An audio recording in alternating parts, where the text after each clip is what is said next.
সব তথ্য বারবার গঙ্গাসাগর একবার 9 জানুয়ারি থেকে গঙ্গাসাগর মেলা চলবে 16 জানুয়ারি পর্যন্ত। তাই পুণ্যার্থীদের যাতে কোনো রকম অসুবিধা না হয় সেই কারণে শারীরিক পরীক্ষার ক্যাম্প এবং পুলিশি সহায়তার ক্যাম্প করা হয়েছে আউটরাম ঘাটে। প্রত্যেক বছর গঙ্গাসাগর মেলাকে কেন্দ্র করে কয়েক লক্ষ মানুষের সমাগম হয় এবং তাদের নিরাপত্তার জন্য হেলথ চেকআপ ক্যাম্প, বিশেষ সহায়তা কেন্দ্র ও তাদের নিরাপত্তার জন্য পুলিশি ব্যবস্থা করা পদক্ষেপ নেওয়া হয়েছে রাজ্য সরকারের পক্ষ থেকে। ভিন্ন রাজ্য থেকে আসা স্থলপথে ও জলপথে গঙ্গাসাগরে তারা যাতে কোনো ধরনের অসুবিধার সম্মুখীন না হয় তার জন্য রাজ্যের পুলিশ এবং প্রশাসন কড়া নজরদারি করছে আউটরাম ঘাটে। বেশ কিছু বিশ্রাম শিবিরও তৈরি করা হয়েছে সাধু সন্ন্যাসীদের জন্য।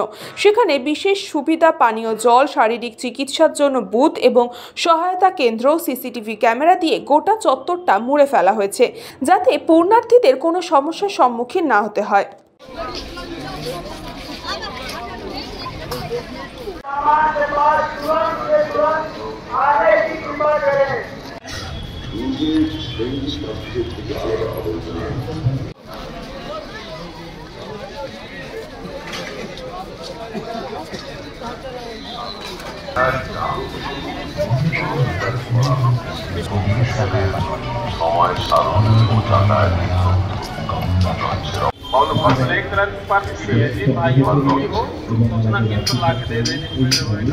Bureau report, news Pongo time.